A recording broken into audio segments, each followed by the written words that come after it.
Go to Ephesians chapter number 5. Let's read from verse 1. Read it for me. 1, 2, go.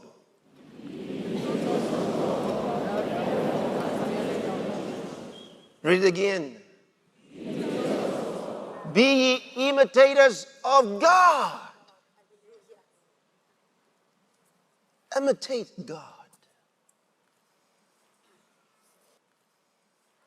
Imitate God.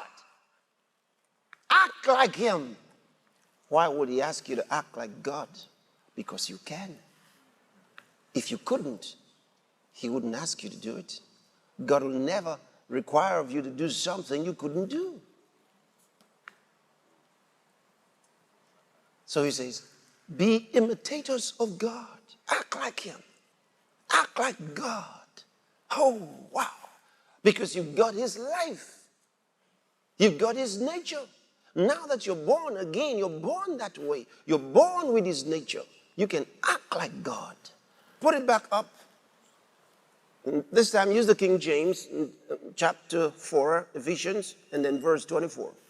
And that He put on the new man, which after God, that means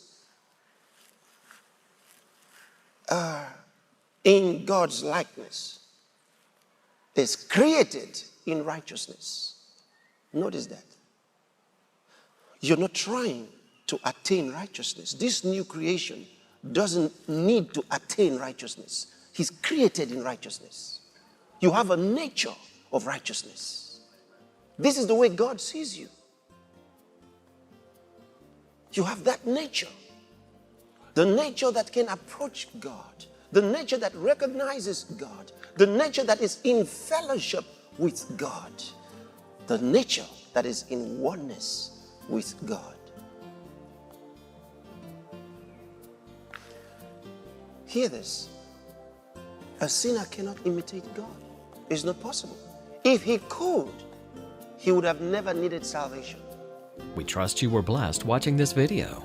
Get related messages on the Pastor Chris Digital Library available on Love World App Store.